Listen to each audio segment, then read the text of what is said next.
So Adobe apps have been around for quite a while now, and naturally they hide a ton of features for both old and new users to discover. When working with Illustrator, you might be used to your own tools and workflow, but since Adobe apps are a jungle of drop-down menus and panels, you might not know every secret it has to offer. So in this video, I'm going to show you 10 secret tips in order to make your Illustrator journey a little bit more enjoyable.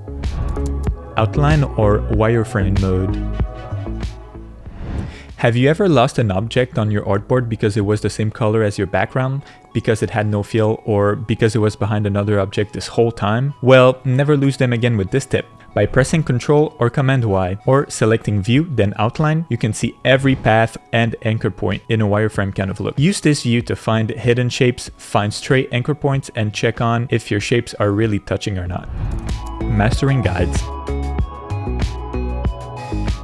Guides are a super useful tool for all sorts of design work. So if you're not using them, you're doing yourself a disservice. They're super easy to use and are a huge help to align things together in Illustrator. Here's how to use them. Start by activating rulers with Ctrl or Command R. Then click and drag from the rulers to your artboard, the guides to position them where you want them to be. You can also rotate guides with the rotate tool. That's already super useful, but there's a lot more ways to use them. For example, you can cut guides to any length you want. Simply select the scissors tool with C and click on where you would like your guide to be cut. Then select the piece of guide you would like to remove, then simply delete it. Easy. Now you can control the length of your guides. But that's not all. Have you ever wanted a guide of a specific shape? You can easily create one. Simply select the shape you would like to turn into a guide, then press Ctrl or Command 5, and there you go. Your unusual shape is now a guide. And if you accidentally turned the wrong shape into a guide or want to turn it back into a visible one, simply select the guide, right-click, and select Release Guide. And your guides are now turned back into shapes. They also keep their appearance, so don't worry about losing that nice gradient you had on there. It will still be there once you bring them back. Though, maybe create a backup somewhere safe. You never know with Adobe. As for the guides that are on your artboard, if you want to quickly hide them to check out your design, simply use Ctrl or Command semicolon, or go to View, Guides, Hide Guides to toggle them on and off. You can also quickly lock and unlock them with the similar Ctrl or Command Alt semicolon shortcut, or by going to View, Guides, Lock and Unlock Guides. This is also where you can clear all of the guides in your project if you're feeling like removing them all. And that's it. With these handy guide tips, you have all the knowledge you need to use them like a pro. Easy Select for overlapping objects. Have you ever wished that there was an easy way to select shapes that are behind the other ones? Then you're in luck, because there is a super easy way to do so. Simply hold Ctrl or Command while clicking, and with each click, Illustrator will cycle between the layers until you finally select your desired shape.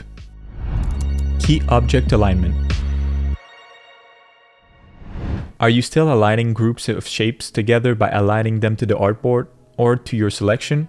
If you do, then you know how annoying it is to deal with your objects moving around each time you align them to one another. But thankfully, there is a better way to align shapes together. Simply select all of the objects you want to align, then click again on the object you would like the other shapes to be aligned to. Now, the object that you just clicked should have a bigger outline than the rest of the other shapes. That means that it is now a key object. If you look at your Align panel, you should now see the setting for the alignment set to Align to Key Object. What this means is that any alignment you make with the panel now gets done to the key object, as opposed to the selection or artboard. And that's it. Now you can easily align shapes to one another without messing up your design. Corner types.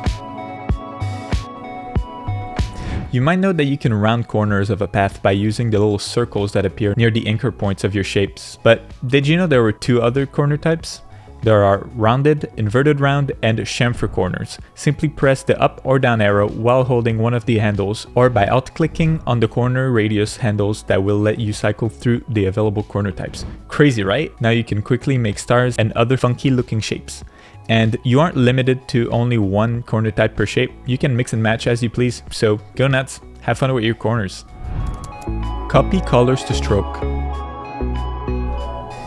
Have you ever tried to change a path's color by using the eyedropper tool, only for your path to lose all of its properties in favor of the fill and the stroke appearance of the shape you eyedropped? Don't worry, it happens to the best of us, and I even thought I was damned to copy hex values for eternity, until I discovered this amazing shortcut. While eyedropping, simply hold Shift before clicking and bam! Easy color selection without the hassle of losing your stroke settings. Amazing! Global color.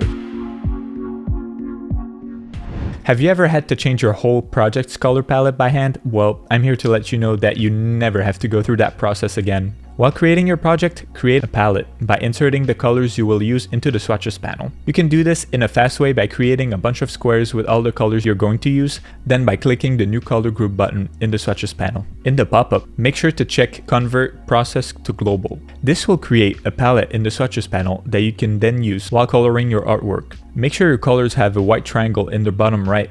That means that they are global. If not, simply double-click on the colors and check the global checkbox in the pop-up window. What this does is it makes it so every object that uses this color swatch uses a reference to it, meaning that if you change the color of the swatch, every object in your file that uses this swatch as a color will change with it. This is super useful to recolor artwork in a quick and easy way. And you can even double click on the swatch group to open the Edit Color pop-up. That lets you play with a bunch of neat ways to recolor your palette. You can also alt drag different colors onto the global swatches and they will update that global swatches color. Preserving curves while simplifying shape. Sometimes complex shapes can be made of a ton of anchor points, and you might want to remove unnecessary points that might be cluttering it up. You might know about using the Simplify tool, but it often leads to messy and wobbly looking shapes, making the final output literally unusable. But fear not, as there is another way. Simply grab your Delete Anchor Points tool with the minus key, and all you have to do is hold Shift while clicking on the anchor points you want to remove, and there you go. Illustrator will keep the curvature of your shape while removing unneeded anchor points. How incredible is that? I actually learned this tip through Noah from over at Ravi. He does amazing content based around graphic and motion design as well, so definitely check him out on the socials if you like design content like this. I'll leave his links in the description down below. Compound paths. Compound paths is one of those things you've probably seen on a layer's name somewhere, but didn't really know what it meant. Basically, what it is a quick way to merge multiple objects to act as one. Good examples of this are the letters A and O. When you create outlines for these letters, the inside holes in the letters are separate paths, and everything that intersects is excluded from the shape, creating holes. Now, compound paths can be used for singular objects like the A and the O letters, but they can also be used to group multiple objects together. Let's say you have multiple objects in which you would like to have a gradient passing through. A simple group wouldn't work since the gradient would be applied to each object individually. This is where compound paths come in. Simply select all of the objects you want grouped together and make them into a compound shape by using the shortcut Ctrl or Command 8, or by right-clicking and selecting Make Compound Path. Now, all of your objects should act as one. Simply add whichever gradient you would like for your shapes to use, and there you go, a gradient spanning multiple objects. How amazing is that? Also keep in mind that you can still double-click to get into the compound path to move objects around and edit their anchor points. You can also release the path to release its content back into separate objects by using the shortcut Ctrl-Alt-Shift-8. You can also use the Pathfinder tool in a non-destructible way by alt-clicking on the Pathfinder options, creating compound paths instead of altering the paths themselves. Another useful way to use compound paths is to use them as clipping masks. Let's say you have a grid of objects and you want to see a picture through all of them, but you don't want to create a separate clipping mask for each object, duplicating what you want masked over and over. Simply create a compound path of everything you want to use as a mask and create a clipping mask with both the compound path and the visual you want to be clipped. And there you go, you can now create clipping masks across multiple objects. Multiple strokes with the appearance panel. This last tip is one that I doubt many people will know since I don't see people using this panel often, but you can actually have as many strokes and fills as you would like on an object. All you have to do is navigate to the appearance window and click Add New Stroke or the Add New Fill buttons. Now simply play with the settings of each strokes and fills to suit your needs. The fills and strokes are visibly ordered, kind of like a layers would. So a stroke at the top of the list of strokes will appear in front of the other strokes, and same goes for the fills. Knowing these kinds of tips can make the difference between a painless workflow and a tedious one. So I hope you could come out of this video with some new knowledge that's going to supercharge your workflow. And if you liked it, make sure to subscribe and comment which tip you found useful. If you'd like to suggest more tips for me to cover, or want to keep chatting about everything design with other passionate designers, join our Discord community today. I'll see you there. Thanks for watching.